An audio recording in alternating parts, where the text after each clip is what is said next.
Hello again, everybody, and welcome to Monday's edition of Big Blue Kickoff Live, presented by Cadillac, the official luxury vehicle of the New York Football Giants. Paul Dottino and Matt Citak with you for the next hour to talk New York Giants football. Oh, by the way, there is a Super Bowl coming up. There is.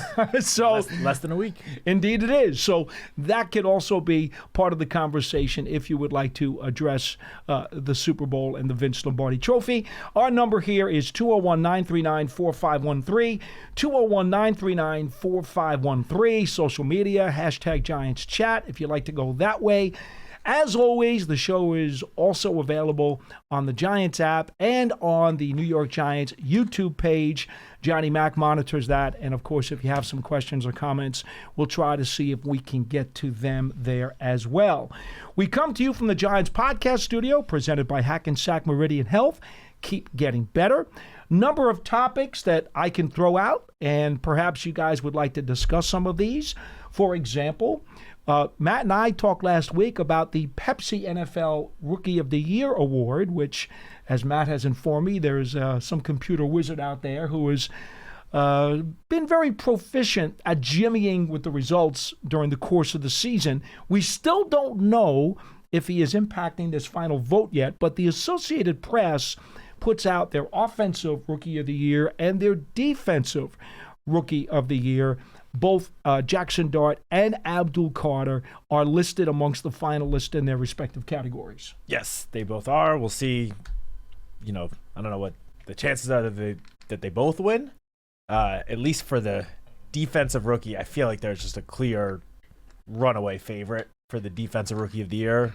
The linebacker from the Cleveland Browns, Carson Schlesinger, who had a fantastic year. But nonetheless, still an honor to be among the finalists for Abdul Carter. And, the way that he finished the season, if he had played that way the whole year, I feel like this would be a whole other conversation. He would be, I would think, like the runaway favorite. Mm-hmm. Unfortunately, that was only the final month. So let's just hope that that final month transfers over or carries over to the beginning of the 2026 season. Because if that does happen, then it's Abdul Carter to the moon. Yeah, for sure. For sure. So there's the Rookie of the Year voting. We can talk about another couple of the mock drafts that have come out over the course of the last, 48 to 72 hours. Of course, there was a headline that came out over the weekend. I guess it was last Friday. Steve Tisch, the Giants co-owner, has already put out a statement. We will have no further comment, so we just refer you to that statement. And really, that's all we have for today's menu. So let's go back to the Rookie of the Year voting. And Abdul Carter, Nick Amanawari, James Pierce, of course, Amanawari is the Seattle safety, Pierce, the defensive end from Atlanta, Schlesinger, the linebacker from Cleveland, and Watts, the safety from Atlanta. The Falcons actually getting two guys onto the five-man finalist list for the Defensive Rookie of the Year, which I thought was very interesting. Yeah, it is interesting, and honestly, I guess kind of good for them because they traded their first-round pick in this year's draft in order to move up to get James Pierce in last year's draft. And obviously there was a time where it looked like that was the deal, I believe, with the Rams. I don't recall. Well, I think so, because there was a time where it looked like the Rams, who obviously made it pretty far in the playoffs, were going to, in addition to be one of the top teams in the NFC, this is before the end of the regular season, and at least at one time, they were projected to get a top 10 pick as well from the Falcons. Okay. So, I don't think either Pierce or Watts are actually going to win the award, but still, considering the gamble that Atlanta took in last year's draft to go move up and get Pierce, it's got to be at least somewhat gratifying to see that I he would think finished as what the AP is considering at least one of the top 5 defensive rookies. Mm-hmm. Now, I will say this for Abdul Carter. I would be shocked if he's not on the all-NFL rookie team. Oh, yeah. Now, he probably won't win this award, and justifiably so. He was not consistent enough, making an impact throughout the course of the season to gain that kind of recognition. But I do think he will be on the all-NFL rookie team. I agree. Okay. We look at the Offensive Rookie of the Year. Associated Press also narrowing that list down to 5. Jackson Dart, the Giants quarterback, Egbuka, the wide receiver from Tampa Bay, Henderson, the running back from New England, the Carolina receiver McMillan, and Shuck, the quarterback from New Orleans. Now, I'll tell you what, this is a little bit more of an interesting vote. I think you could have probably a little bit more of a debate that this field is a little bit more even, don't you think? I agree, yes. Although there seems to be not quite as big of a favorite as in the defensive Rookie of the Year finalist, but there does seem to be a pretty strong favorite for this award as well, which is the Carolina Panthers wide receiver, Teteroa McMillan, who did have a very solid year. I mean, he finished with over 1,000 receiving yards. That's not easy for anyone to do, let alone a rookie wide receiver. But I don't know. It doesn't seem like Jackson Dart is going to win this award from everything I've read. And to me, that's just kind of a shame because I feel like he, despite the Giants obviously not winning enough games this past year with him under center, I feel like he was the best offensive rookie this year.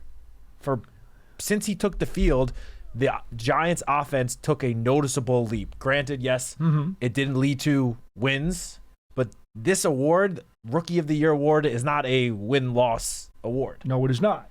It's supposed to be who just was the best rookie on both sides of the ball. And in my, I will admit, biased opinion, that was Jackson Dart on the offensive side of the ball at least. But it doesn't seem like many of the Associated Press voters agree with me on that front. Well, on McMillan's behalf, Carolina had a better season, and even though it's not a one-loss award, he did contribute 1,000 receiving yards to a team that did make the playoffs. That's true. Okay. No argument here. So in that regard, that does count for an awful lot, I'm sure, to some of the voters. I would then also counter, though, that quarterback is the hardest position in professional sports to play.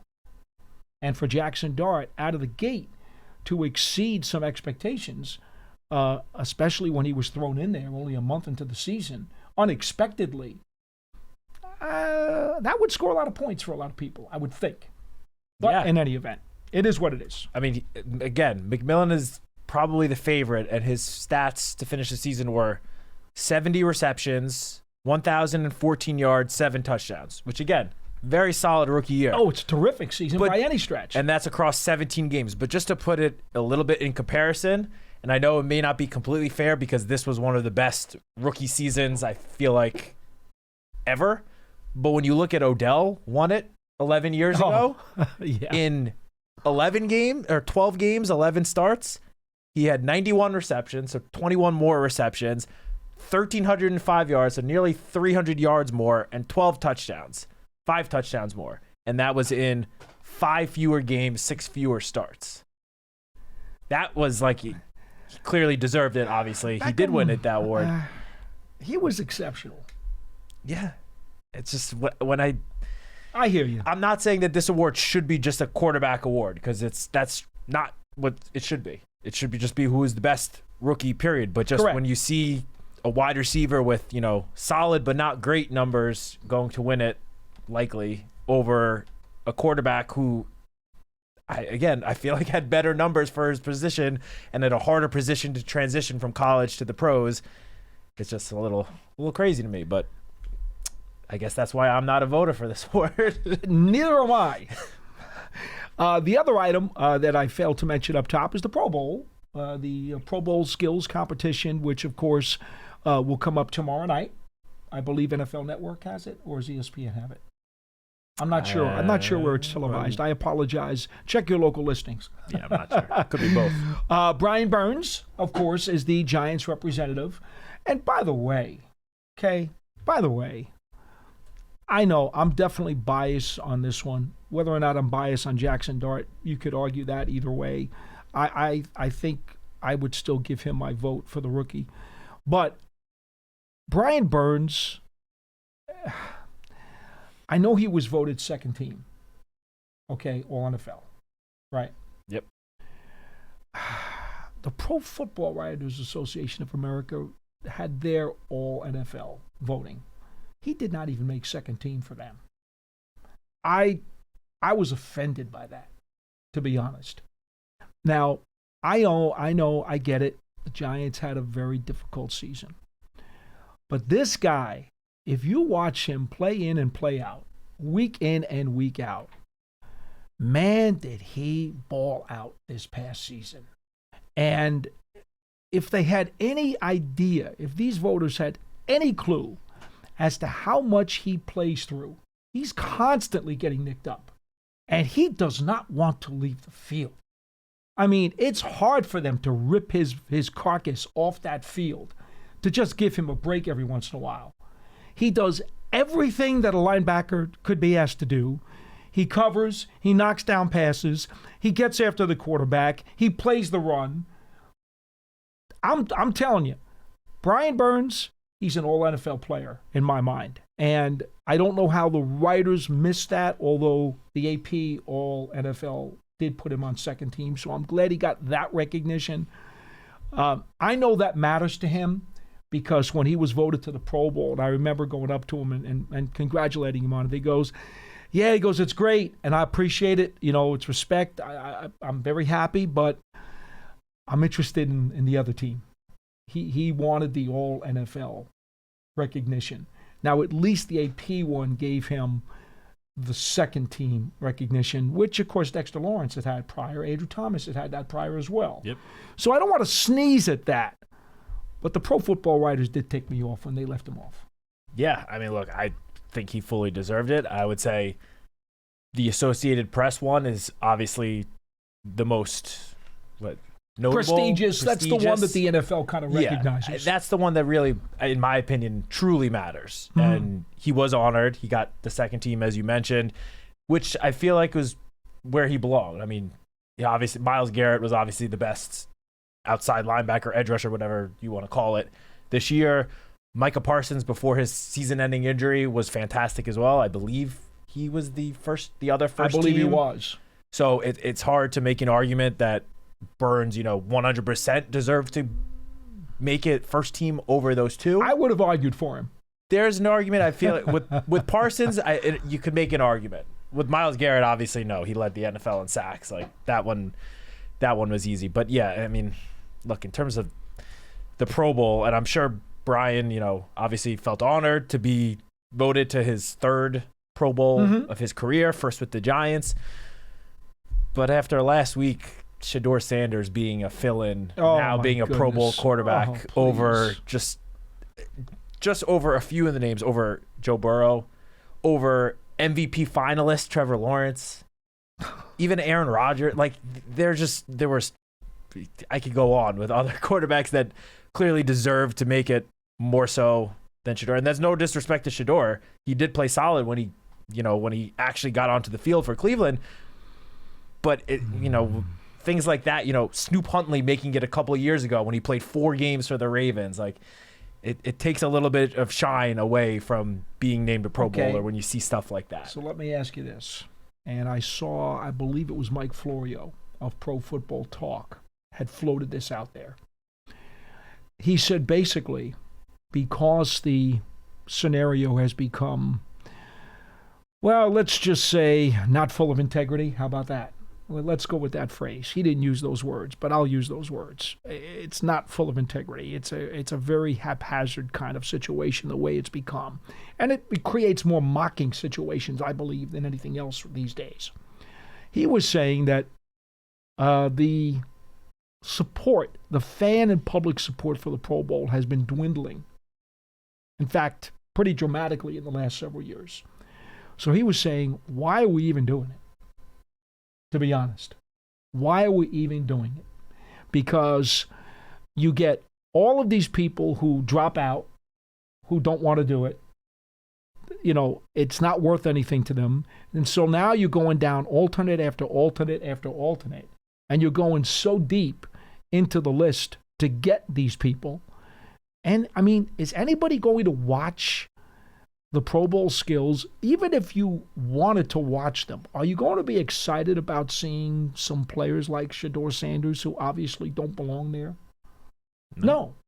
So his comment was that, you know what? At some point, the expense and the issue of putting the Pro Bowl skills competition on is going to be outweighed by the lack of value that the event actually provides. And at some point, when that scale tips, we probably won't have it anymore. And he's kind of suggesting maybe it's time now. Or maybe it's time to bring it back to Hawaii. Because back when the game was in Hawaii every single year, well, families got to go with the players, and they were digging that. A lot less players were turning down the invitations to go because, I mean, who wouldn't want a free trip to Hawaii? It sounds amazing. Now that, this year it's in San Francisco, it's been in Orlando the previous couple of years. And it's not even in a stadium. Yeah. This year's event is like a made-for-TV event. It's not even like they're selling stadium tickets for it. Because the NFL decided to sort of combine it with Super Bowl week, obviously. So it's the whole NFL, all NFL activities this whole week are in San Francisco, which is obviously where the Super Bowl was going to be played on Sunday. But yeah, I mean, I'm sure there was obviously logistical reasons why they moved away from Hawaii after it was there for however many years. That just seems like one. I don't even want to call it a solution, but one possible change or revert back to what was being done previously. That at the very least might make players more inclined to accept the invitation, so we don't have situations of guys who had played 4 games or started 6 games under center for a bad Browns team being named a Pro Bowler. Now, I have 2 possible options here. And I don't know which one you will like. Maybe you won't like either one of them. And that's okay, too, because I'm not putting them forth as solutions for me. I'm just saying they might be ways to go.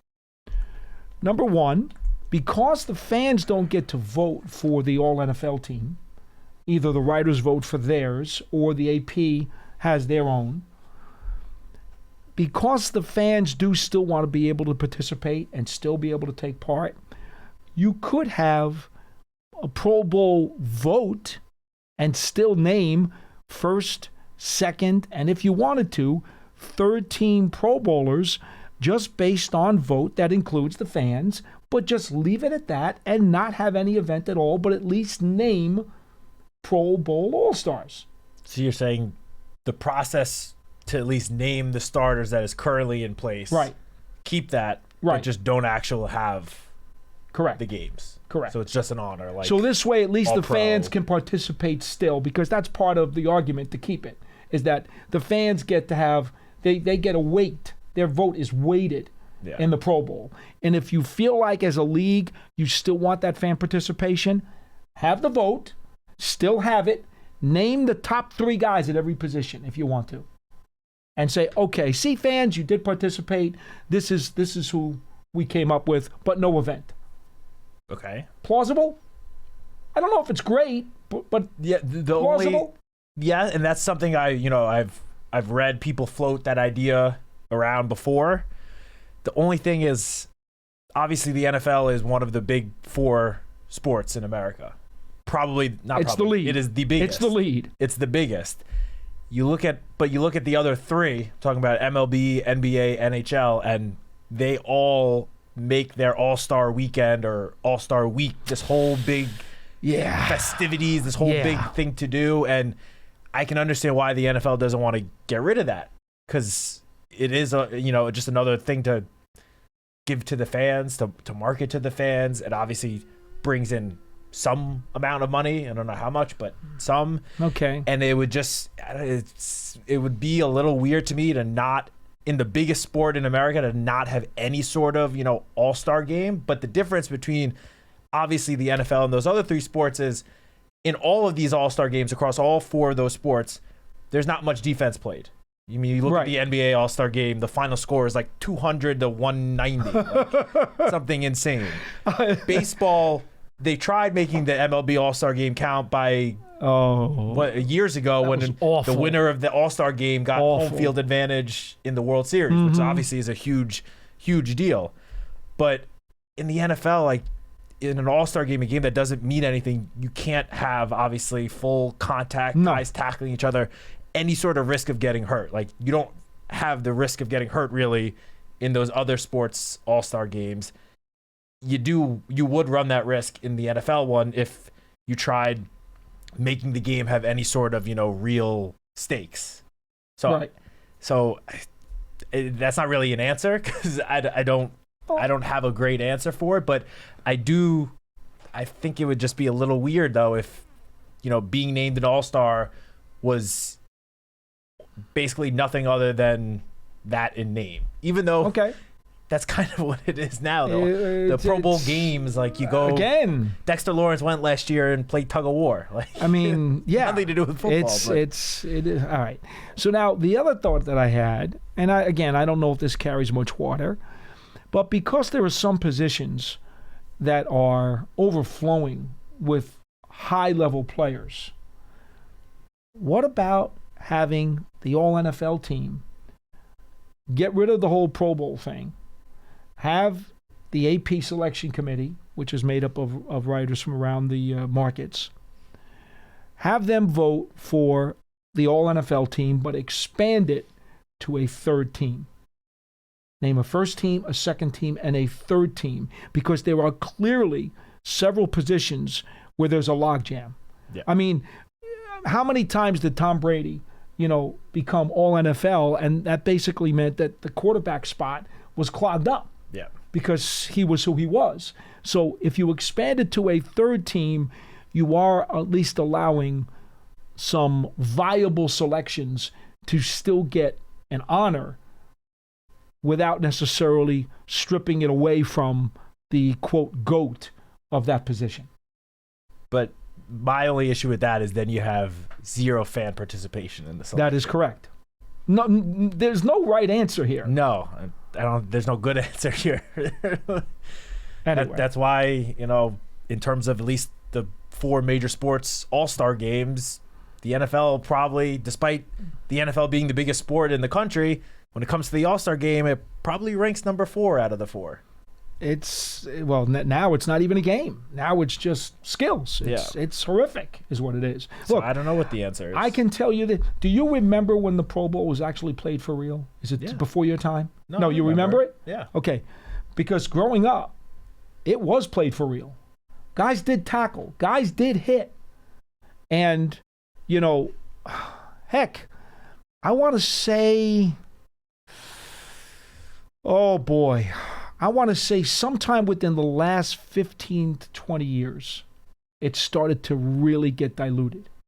I mean, I remember when Phil Simms, after the 85 season, Phil was the MVP of the Pro Bowl. And you know what?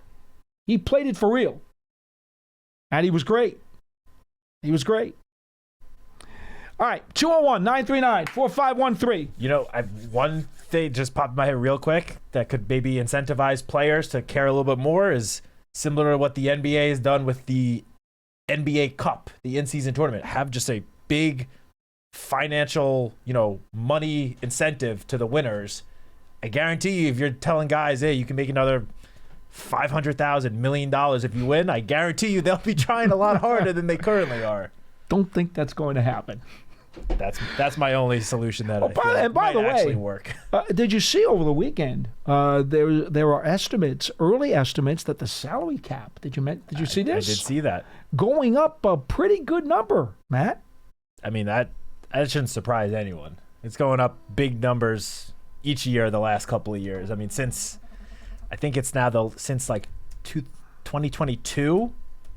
To what the reported number is. It's not official yet, but what the projected reported number is, it's gone up such an astronomical amount in those 4 years. Potentially going up to $306 million. Potentially. That is a good amount of money. So that definitely does help out some teams. The Giants are in the middle of the pack, according to most of these unofficial estimates, with the salary cap. And so this boost, I think it would add, about $10 million or so? Was that the increase? I forget what the increase was. More than that. 15? I want to say this past year was around like 280. 280. Yep, Yeah. 280. So they're saying it could be at least 300. So it's at least 20. Potentially as much as 25. So that's a big help. Yep. Okay. And it does help everyone. It does help everyone. Now, of course, the Giants still have some machinations they can do with some of their contracts to create more room as well. They won't be in great shape, but they're not going to be in terrible shape either. No, and not to look too far ahead, but as of right now, they will be in fantastic shape next offseason in terms of cap space. Depending upon what maneuvers they make. For sure. Obviously, this is before this year's free agency. But as of right now, it looks like they will be in fantastic financial shape next year. All right. We have spent half the show discussing some nice football topics, and now it's time to get to you guys. I'm sorry for you holding a little bit longer than maybe you expected to. We just got into the weeds a little bit here with some of these NFL thoughts. So let's go to the phones. Lucas in New Jersey, you're first on the program. Hello. Hey, guys. How you doing? Thanks for having me. Well, thanks for calling. Good. How are you, Lucas? Pretty good, man. A lot of good stuff you were talking about got me kind of juiced to kind of rethink how the Pro Bowl could be better and whatnot. But I'll stick to your most recent topic about, I think the Giants are entering a rare moment where, the cap's going up to $300 million plus. We have a really clean cap sheet. And I don't know. What do you think? Like, we have a new DC. We have some cap room. We're one of the few teams that really don't add void years to contracts. Do you think that they can kind of do some restructuring, go a little bit, because with the new scheme, we don't know if it's a 4-3, a 3-4. He likes running big nickel, but we might be able to get him some pieces by restructuring Dex, by restructuring Burns, whatever it is. Mm-hmm. We'll obviously make some cuts with Gano and a few others. Maybe Singletary takes, the L and gets cut because we have, Scatterboo and Tracy, who knows? But that was one thing I wanted to get your idea on, if you think we'll be more open to doing that. And then for the Pro Bowl thing, I know it's a really tough thing. How can we make it cooler? And there are some ideas, like maybe get rid of the conference thing and just have like the top captains that get the most votes do a draft. So then sometimes you'll get like teammates versus teammates and stuff like that. Maybe you bring in some kind of cool things where like there's a structure that goes year to year where, they do the fastest person ever, the best hands ever, the most accurate quarterback ever kind of thing to improve the skills competition aspect. But yeah, it is watered down.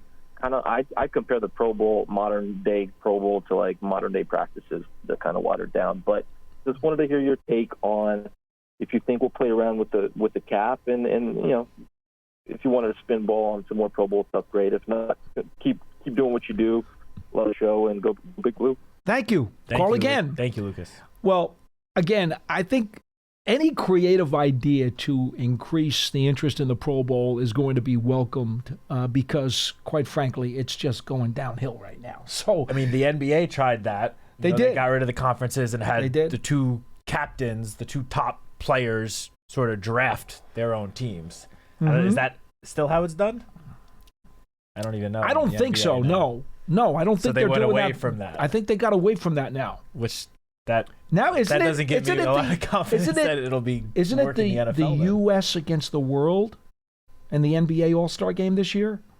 I'm not sure. I think it's American players against international. My Brooklyn Nets don't have any All-Stars, so I don't really need to pay Brunson and Cat.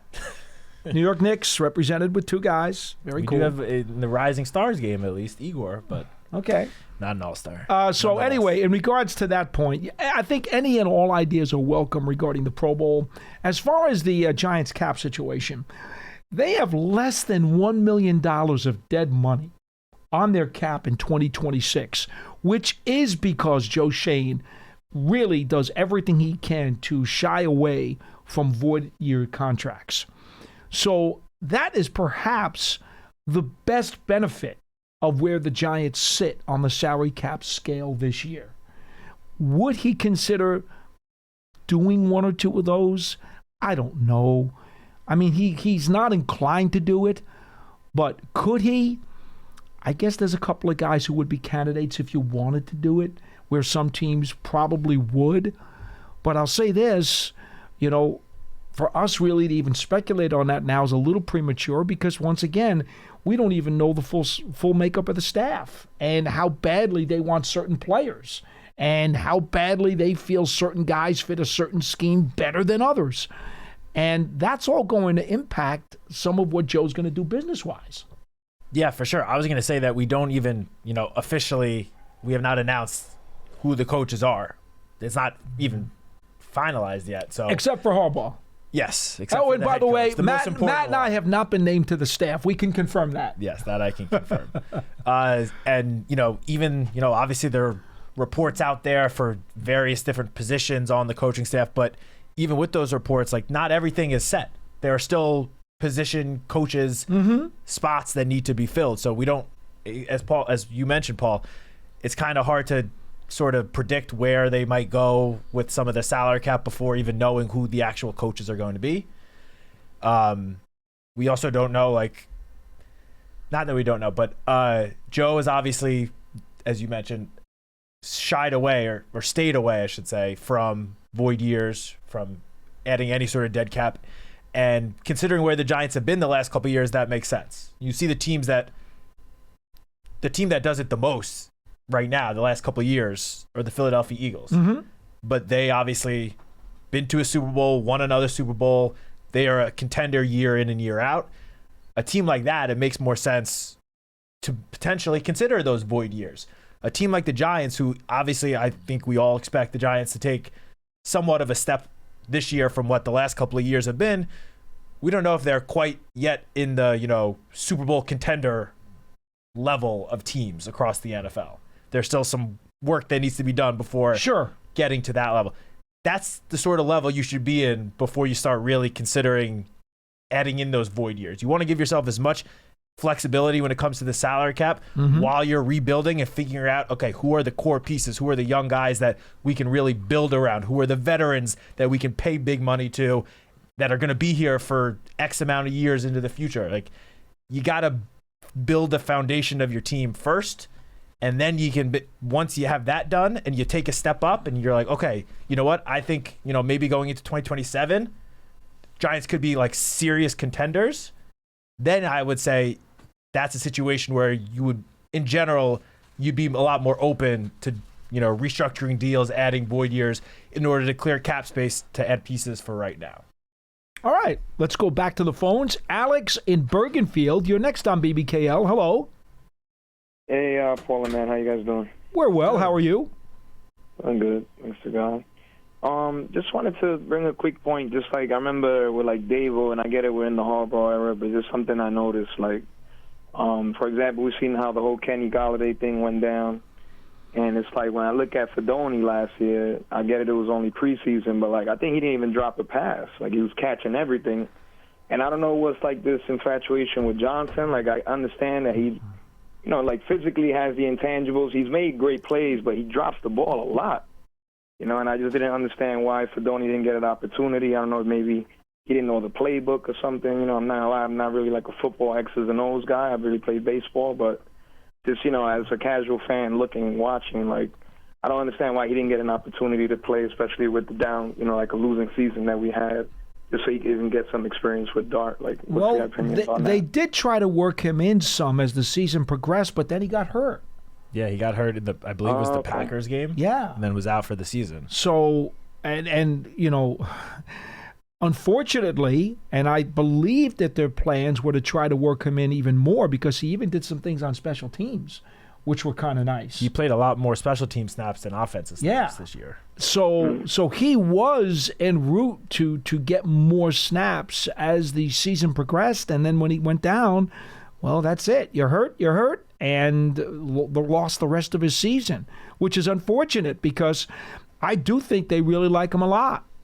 And he did show some flashes, I would say, especially like over the summer in training camp. He did. He had a good camp. He made some eye-opening plays and all, but I think one thing in terms of Thomas Fedoni to keep in mind is that he did not play a whole ton of college ball because he was dealing with an array of injuries over years. So he's kind of, I feel like this past season was him still kind of getting his like football legs underneath him. Mm-hmm. And then unfortunately he had the season-ending injury, which cut his rookie campaign short. It did seem like they were at least attempting to work him in a little bit more and try to, see a little bit of what he can do. And, assuming he's healthy come, I don't know, whether it be the offseason program or training camp, I'm sure they're going to give him another chance to show what he can do as well. I mean, especially because, obviously, as you mentioned, Theo Johnson will be back, but as of right now, Daniel Bellinger is heading into free agency. Chris Manhertz is heading into free agency. So they're going to need to bring some tight ends in just to fill out the room. So I would assume, assuming he is healthy, Fidone will at least get a chance throughout the offseason and training camp to, show that he's taken a step from last year. Regarding Theo Johnson, I would add that Theo himself has admitted that he needs to work some on his catching technique. He knows that because the drops, they're just too many. I mean, the Giants went through that with Evan Ingram for several years, and they would be drops in key spots, which were just devastating to the club. So Theo does not want to see that repeat itself. So during this offseason, I believe he is going to be, and again, I don't know where he is right now as we sit here in the early part of February, but as I understood it, he was very much open to kind of refining or tweaking his technique in terms of looking the ball in and catching the ball because he was very unsatisfied with the drops too. Yeah, drops were clearly, I would say, his number one issue, but he also made some jaw-dropping catches throughout the season, just like jumping up and high-pointing the ball. He's a talented player. He is very good, and he's clearly shown a good rapport with Jackson Dart. The two of them clearly have good chemistry together. So, yeah, obviously the hope is throughout this offseason, Theo can work more on his hands, make the drops less of an issue. And if he is able to achieve that next year, with the array of offensive playmakers, hopefully all returning to the field healthy, I feel like the sky's the limit for Theo. Yeah, I wouldn't be surprised if all four of those tight ends, depending upon the contract situations with Bellinger and with Manhertz, it would not shock me if all four made the team. Because if they think that much of Fidone, and I think they do, although this is a new coaching staff, I know the personnel department does, might you keep a fourth tight end instead of that sixth wide receiver? You could. Yeah, I mean, if you think Fidone is this that. past year they did exactly. That's my point. Okay? Well, just thank you guys so much, man. Hopefully, the sky's the limit for the Giants. My sons are like 13, 12. When the Giants going to be good, Dad? So hopefully this is, the turning point. Thank you guys for the content. Appreciate it. Been there and done that as a youngster, Alex. Trust me. Thank you very much, Alex. We go to Rob in Connecticut. He's on line 3. You're next on the show. Hello. Hey, P-Dot. Yes, sir. Matt, how's it going? Good. How you doing, Rob? No complaints. It's cold. The backyard's got about 2 feet of snow, and it's like impossible to go outside and not get It's wet. not snow. It's actually ice and has been now for several days. Awful. And it's freezing. So, anyway, hey, real quick. So, I saw Elway, and it was good. And I wanted to ask you this, Paul.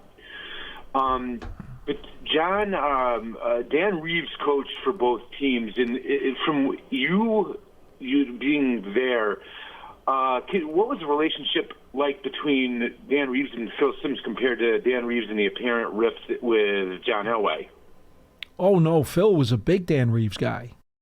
See, when Dan got named the Giants head coach following the 92 season, they made the change from Ray Handley. The first thing that Dan Reeves did was to install Phil Simms as his starting quarterback. He was not having anything about a quarterback controversy regarding Simms and Jeff Hostetler.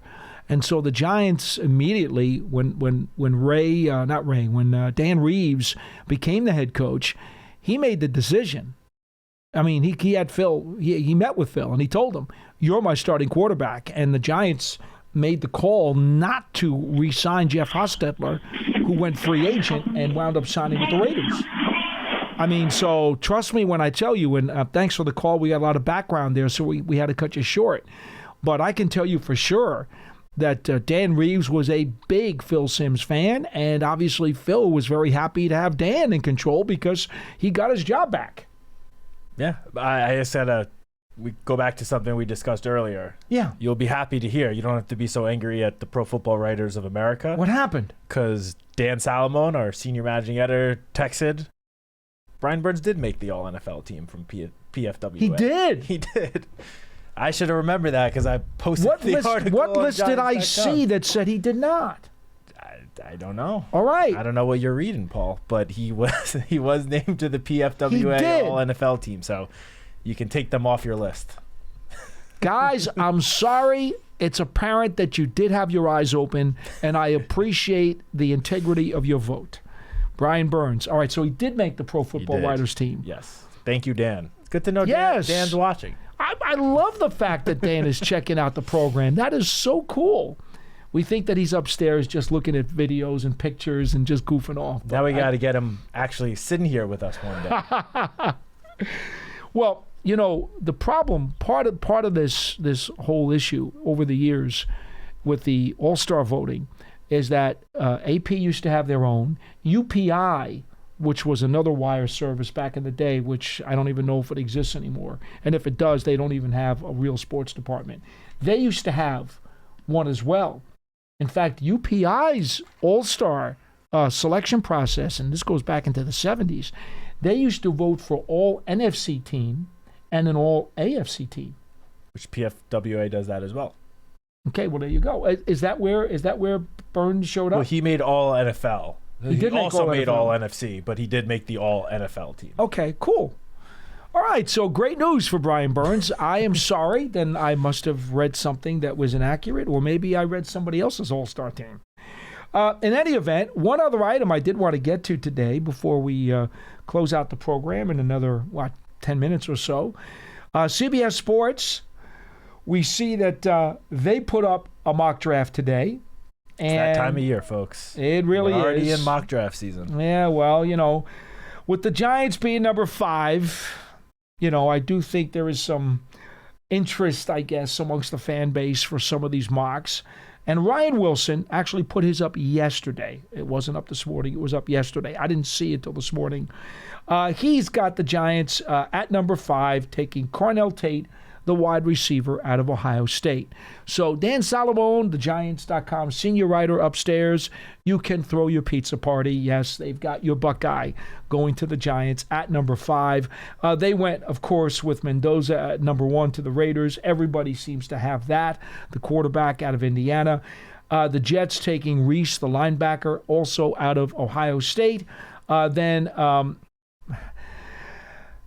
I got to get this guy's name right. This is killing me. The Cardinals at number 3. The first name you can get. Yeah. Is it Mawaniga? I don't think Mawaniga? there's no N. Mawia? I can't get his name. I'm going to figure it out. I feel like Francis. Jeff Eagles. Yes. The Miami of Florida offensive lineman. I feel like Jeff Eagles screwing up. Mawuga? I had it. Oh, You know what? Hold on. Wait a John. minute. I did have it written down here. Hold on. This is kind of funny, but I did have it written down, and then I think it is Maui Noah. It is Maui Noah. Where's the N? That's how he says it. Maui Noah.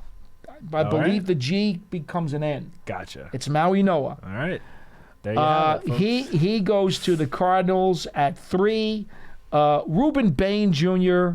to Tennessee at number 4. He's out of Miami, of course, the edge rusher. And then Tate going to the Giants at number 5, the wide receiver out of Ohio State. Now, the interesting part about this is there are some people who will dispute the fact that maybe Tate isn't the top wide receiver in the draft. I believe Tyson has gotten a lot of folks saying they think he might be the top receiver in the draft. And there's another name that's being thrown out by not as many people, but Mekhi Lemon. I've heard that name too. He is the USC. third. Yeah, he is the third wide receiver where he seems to be number 3 in most people's eyes, or at least not number 1. It seems to be between. I feel like Tate is right now. Majority have him as number 1. Not everyone. Most. Slight edge over Tyson at number 2, but I have seen a couple of people. Eric Edholm of NFL.com. He released a mock draft, I believe, this morning or yesterday, and he actually has the Giants taking Mekhi Lemon. Oh, he with the 5th does? I overall did not pick. see that one. Yeah. Okay. So, yeah, I guess it might. Well, he does have the Giants taking Lemon, but that's after Cornell Tate goes number 4 to the Titans. Okay. So he's So got he does Tate still being have taken ahead Tate of as time. the number 1. But as I mentioned to you before we came on air, Matt Miller of Yes. ESPN.com put out a 2-round mock draft this morning. Friend of the show, by the way. We love Matt. John has him on the huddle, I feel like once or twice a year. He has the same exact top 5 as Ryan Wilson of CBS. Actually, the same Okay. exact top 6. Okay. With Spencer Fano The Utah offensive tackle going 6 to the Browns. Identical 1 through 6, which I feel like at least this time of year where there's still so much up in the air, not too common to find the first 6 picks being exactly the same like that. But yes, he does have the Giants taking Carnell Tate at 5. And then in the second round with the 37th overall pick, he has the Giants taking D'Angelo Ponce, the cornerback from Indiana, which is a little bit interesting because there's no doubt about it. He is a fantastic, phenomenal football player. He was All-American this past year. I mean, anyone watching that game against Oregon, first play of the game, pick 6, set the tone. But he is a slot corner. And Correct. the Giants do have Drew Phillips, who, as a rookie, showed some serious flashes. Didn't have the best season last year compared to his rookie year, at least. But the kid is still obviously a talented football player. So drafting D'Angelo Ponce would sort of leave Drew Phillips without a place to play. So as talented of a player as D'Angelo Ponce is, that makes me question that pick just a little bit because you got to play, roster gymnastics and put all the pieces of the puzzle together, and that would sort of leave Phillips without a place to play. Now, there's another player of interest that I have not seen mocked to the Giants by anybody. Maybe you folks have, and I'll stand corrected if that's the case. But a lot of fans have said to me, Caleb Downs. You're starting to see his name linked to the Giants a little bit in mock drafts. Okay, so Ryan Wilson of CBS Sports has him, believe it or not, the Ohio State safety going to the Cowboys at 12. Oh, please no. I don't want him in. Tell me about it. Up in Dallas. I know. That would not be good. That would be brutal. We do not want to see that. In this Matt Miller mock draft, he has Caleb Downs going 7 to the Commanders. Also wouldn't like that. If he's not going to the Giants, don't have him go in the NFC East. I don't see how he gets out of the top 10. I mean, he's easily, I would say, from a pure talent perspective, a top 3 player in the draft. Obviously, then you just have to have the whole argument of positional value because he's a safety. Right. How high do you want to pick a safety? But in terms of just pure talent, I think he's top 3, top 5 at the very least. Got to be top 5. Same sort of. Got to be. But same goes with Jeremiah Love from Notre Dame, a running back. Easily in terms of talent. I don't think the Giants will be taking a running back at 5, but in terms of just pure talent, he's a top 5 player in this draft easily. But all right. The whole positional value argument. Real quick, Giants Huddle podcast. Did you post anything today? Since John has come back? We have not posted anything yet, but I know because I remember seeing the graphic that was made for it. There will be a huddle. John spoke with Trevor Sikkema from PFF.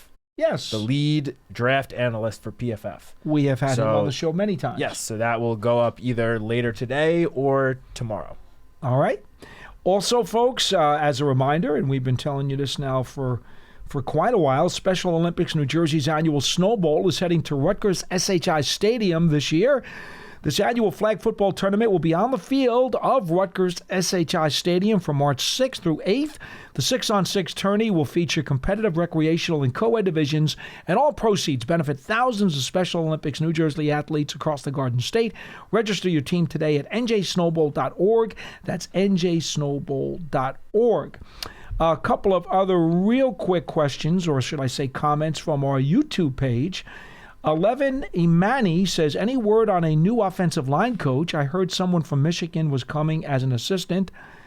Nothing has been confirmed by the Giants about any of the staff members other than John Harbaugh.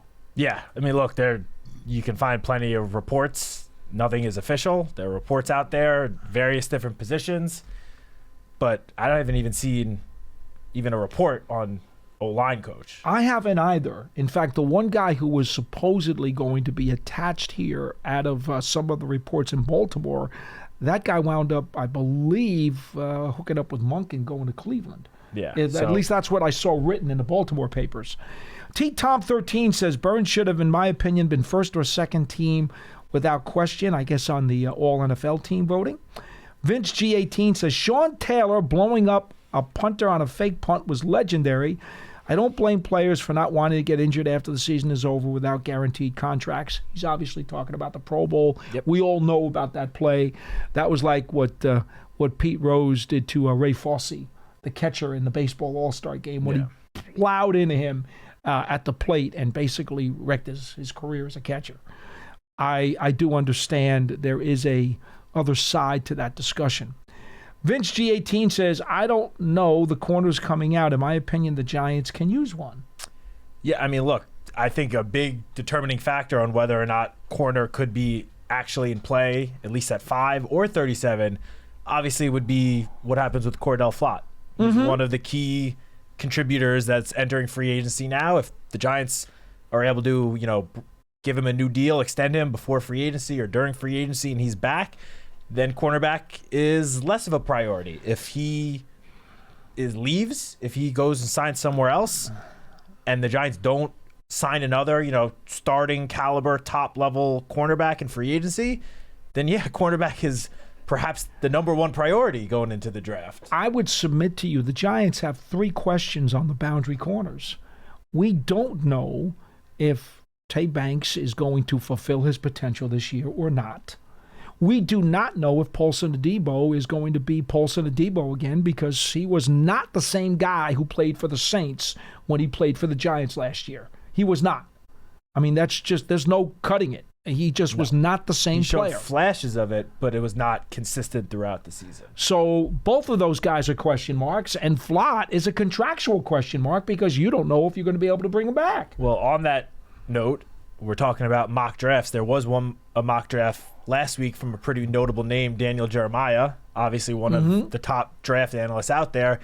And he had the Giants going with Mansour Delane, the LSU cornerback, with the 5th overall pick. So there you go. That is one of the top draft analysts in his very first mock draft of the year. He will have many more renditions of this before we get to April 25th. But he has the Giants taking the guy that many consider to be the top corner in this year's draft. Top outside corner, I should say. JCNY 718 says, I'd be happy with Maui or Tate or Downs. Tough to argue against any of those guys. Jambo Gaki 6134 says, but we need that 6'4" wide receiver because all our wide receivers are little. See, I know you love the big receiver. I love skyscrapers. And I like them too, but when you have Malik Neighbors as your number 1, I don't think it's so much a priority to just get that big-bodied 6'4" guy playing the starting outside role opposite Malik. I think you just get someone that runs great routes, can make contested catches. That's all you need, because Malik's your number 1 guy. He's your stud. And if you have 2 guys that you can...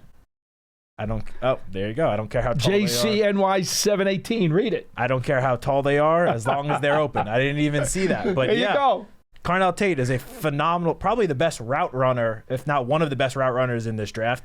I just feel like he really would be is special. He would be an amazing complement to Malik Neighbors on the outside. And someone that would make Dan Salomon pretty happy. Although 4 Ohio State players are projected in the top 10 to 12 picks, I think he'd be happy with any single one of them. I wonder if Dan would be so happy that he'd buy all of us lunch. I don't know about that. You did message me saying, as I turned off the show now that you mentioned Carnell Tate not wide receiver 1. That one mock draft I mentioned. Whoa. Okay. 201-939-4513 is our phone number here on Big Blue Kickoff Live. We should just mention, and I know the reports are out there, we're not confirming nor denying, but there have been a bunch of names, just so you guys are aware. We're not ignoring it.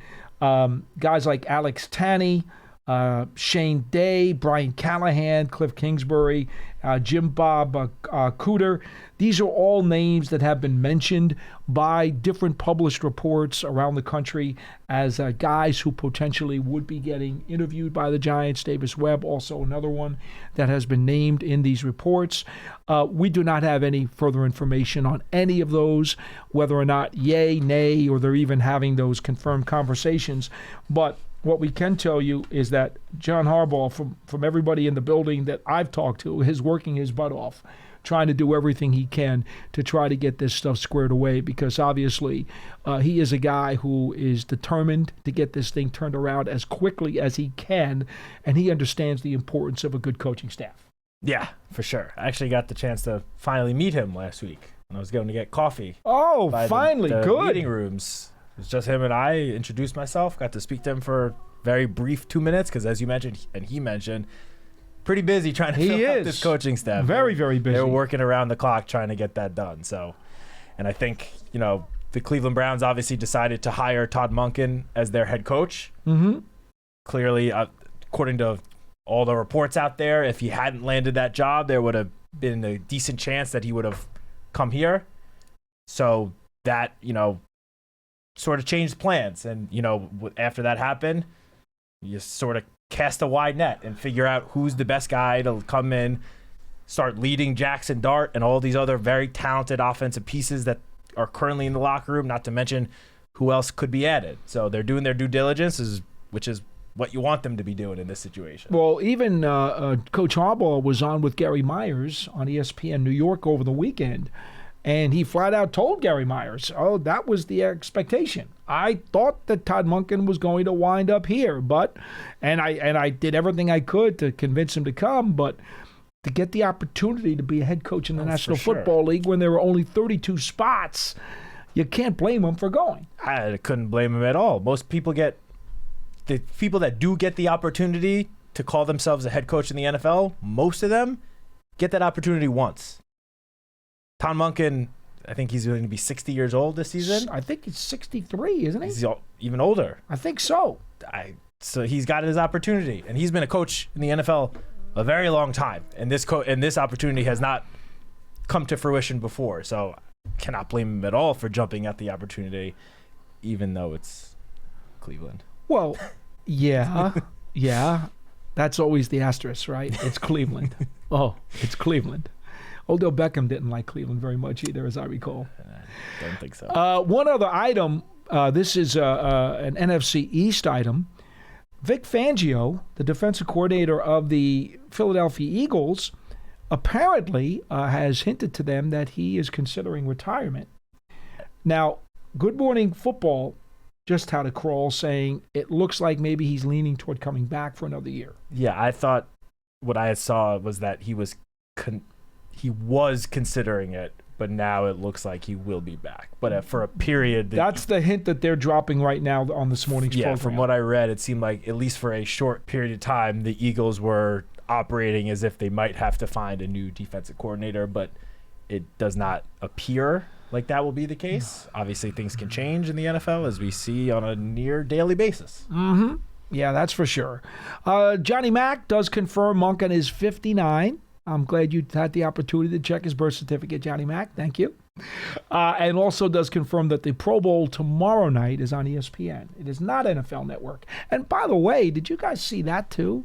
The approval has come down from the government that the ESPN folks have indeed purchased NFL Network.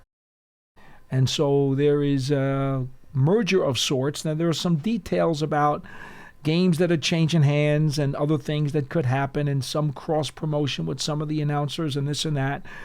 But it's going to be a little bit interesting coming this fall. Apparently, because of this deal, the league is now going to be able to put out an additional 4-game package for bid, which could either be grabbed and scooped up by one of the current entities that does televise games, or it may even involve another streamer. And you guys know there are 500,000 billion streams in this universe. Another streamer may want to get in and put the money in for the 4 games that apparently are now going to be thrown up for bid from the 2026 schedule. Wow. There you go. Look, I don't know about you, okay? And I get it, right? The whole stream thing is a young people's thing. I get all of that. But here's what the real pain in the rear end for me is, as far as the whole streaming deal. all right, not only are you obviously paying a whole lot more money and you got to get all this a la carte stuff, but it's a pain in the rear end to be hitting all the buttons. If you like to channel surf, right?